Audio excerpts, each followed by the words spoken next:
The Carney government tried to violate the rights of flight attendants by legislating them back to work, and the flight attendants basically said, kick rocks. And over the last few years, multiple different industries have had their rights violated by both provincial and federal governments. University employees, postal workers, rail workers, port workers, teachers, educational assistants, all manners of professions have been forced back to work by their respective governments, and the only ones to stand up and tell the government no were airline stewardesses. And you're gonna see some pretty heavy anti-union propaganda come up on your page or in the media. People are going to be complaining that they are violating the law. They are not listening to the government. How dare they? But at a certain point, unions and workers need to stand up for themselves. There are two sides to this fight. You are either on the side of the multi-millionaire CEOs and executives, or you are on the side of the workers. And I understand that some individuals might have their lives and their trips impacted by this. I understand that that sucks. You have the right to be mad, but you should be mad at Air Canada, who spent the last 8 months negotiating in bad faith with the stewardesses. And the fact that the Carney Liberals have felt so brazen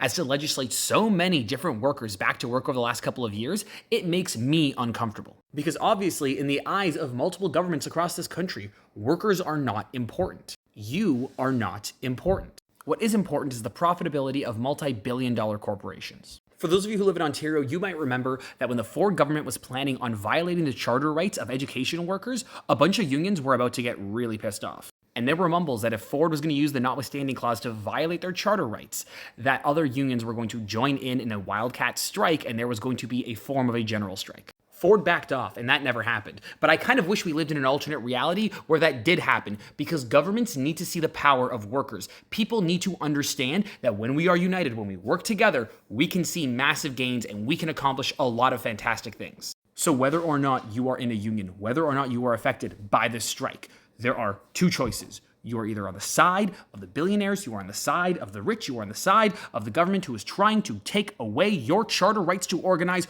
or you are on the side of the workers, the average person, the person that is standing shoulder to shoulder with you in the grocery store, the person whose kids go to the same elementary school that your kids go to. This isn't about whether or not they are doing the right thing or violating the law, because that's what they want to make it about. They want to make it about stuff that this isn't actually about. This is about all of us. And if you don't support the stewardesses, I am sorry, you're on the wrong side of history here.